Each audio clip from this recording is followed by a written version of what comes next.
prosthetics when we're evaluating a candidate for a prosthetic. And I think that leads us right to what happens a year or 2 years down the road. The amount, in two statements, the amount of residual limb as well as primary and functional joints that are remaining dictate both function outcome and then what's the long-term effect of just using a device. But that cutoff line really starts to take you away from function to non-function. And it's a really good, maybe I shouldn't really proceed with this subtotal elective amputation, because that elbow dysertic is not going to be a functional outcome for a prosthesis. However, absolutely leave the humerus. Like, let's just start a movement like leave the humerus. I have now a functional thing that I can hold a toy with. I can bat my brother away from my food bowl. I can prop up. I can look at the mailman. I can still get up on my elbow. Why take away a good part when it's functional? So maybe there's a reason why we could save some, because there's still some function there. We find a lot of flippers, the congenital amelia deformities, if we want to put the fun name to it, where they end up being really cool accommodative prosthetics.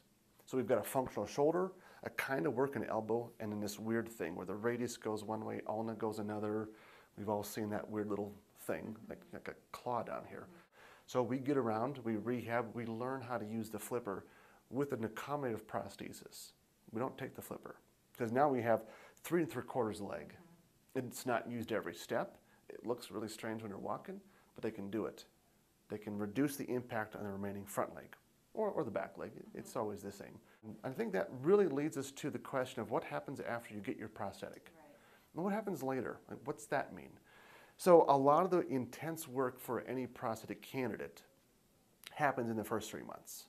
It's post-op stuff. So it's socket fits now, but the limb gets smaller and you get a new socket made. So you're just dealing with volume fluctuation. So your work happens in that first 3 months or so. Some longer, some much faster. But after that, we don't expect to see our prosthetic cases back unless there's a maintenance thing required for the next year.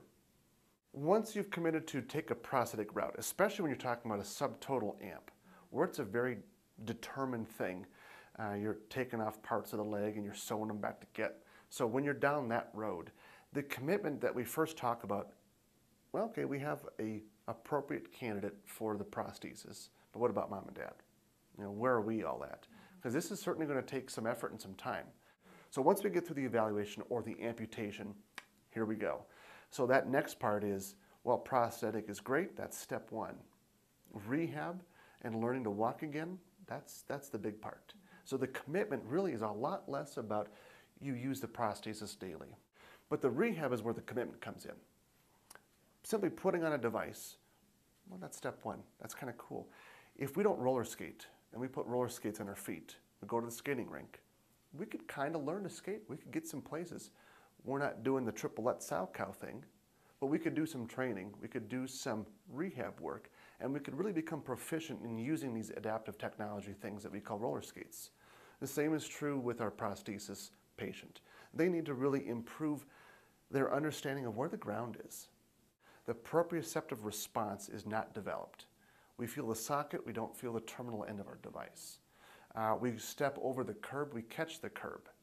So the rehab, that initial intense rehab protocol, I don't know how many sessions it would be for a particular case, but it's all about how do you function and how do you develop your function. Can you clear the poles? Can you do the wobble board? Can you do the balance ball? You know, are you an Olympic athlete or are you a weekend warrior?